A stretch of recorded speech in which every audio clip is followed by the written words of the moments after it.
ज्ञानाचे पाच भेद करतात. मती ज्ञान, सुप्त ज्ञान, अवधी ज्ञान, मनपर्यंत केवळ ज्ञान.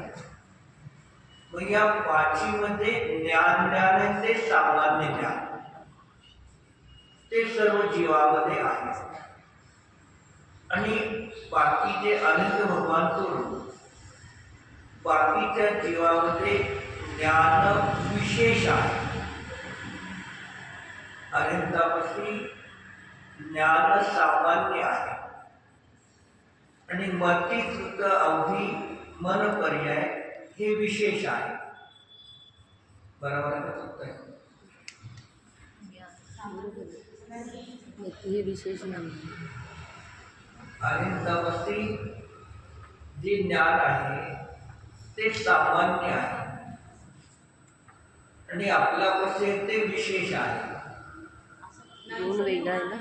मती हा गुण वेगळा, विशेष विशेष आणि सामान्य म्हणून आपल्या आचार्यांनी या सूत्राची चर्चा करताना राजवार्तेमध्ये सांगितलं, केवली भगवंताचं केवल ज्ञान सामान्य आहे आणि मती, कृत, अवधी, मन पर्याय ज्ञान विशेष आहे. केवल ज्ञानाला सामान्य संज्ञा दिली आणि चार ज्ञानाला विशेष म्हणतात. मग विशेष आणि सामान्याचं काम, ज्याच्यामध्ये भेद असतात ते विशेष. मती, श्रुत, अवधी, मन पर्याय हा भेद झाला म्हणून ते विशेष आहे.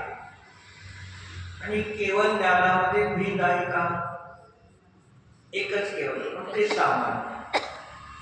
ते या अपेक्षेने केवळ ज्ञानाला सामान्य म्हटलं आणि चार ज्ञानाला विशेष म्हटलं. कथनचित एक अपेक्षेने. मग कथनचित सांगतात केवळ ज्ञान विशेष आहे, बाकीचे ज्ञान चार सामान्य आहे. मग केवळ ज्ञान विशेष आणि बाकीचे ज्ञान चार सामान्य असं काम. मग तिथे सांगितलं जे केवळ ज्ञान आहे ते विशेष काय? तर केवळ ज्ञानाला क्रम, करण, व्यवधानाची अपेक्षा नाही. क्रम, करण, व्यवधानाची अपेक्षा नाही. लिहून या प्रत्येकाचं स्पष्टीकरण करतो त्याचा. क्रम, करण, व्यवधानाची अपेक्षा नाही. असहाय्य आहे, ही त्याला कोणाची अपेक्षा नाही. असहाय्य आहे आणि एका समयामध्ये सर्व द्रव्य, सर्व गुण त्यांच्या सर्व पर्यायाला जाणतं केवळ ज्ञान. म्हणून या अपेक्षेने विशेष आहे.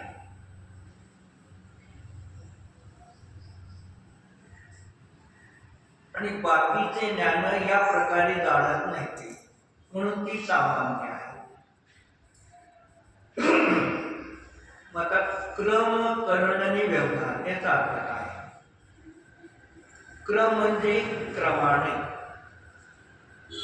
आपल्याला पाच इंद्रिय आहेत. मग पाच इंद्रियाचं ज्ञान एकाला दोन इंद्रिय, तीन इंद्रियाचं ज्ञान होतं का? ही एक एक इंद्रिय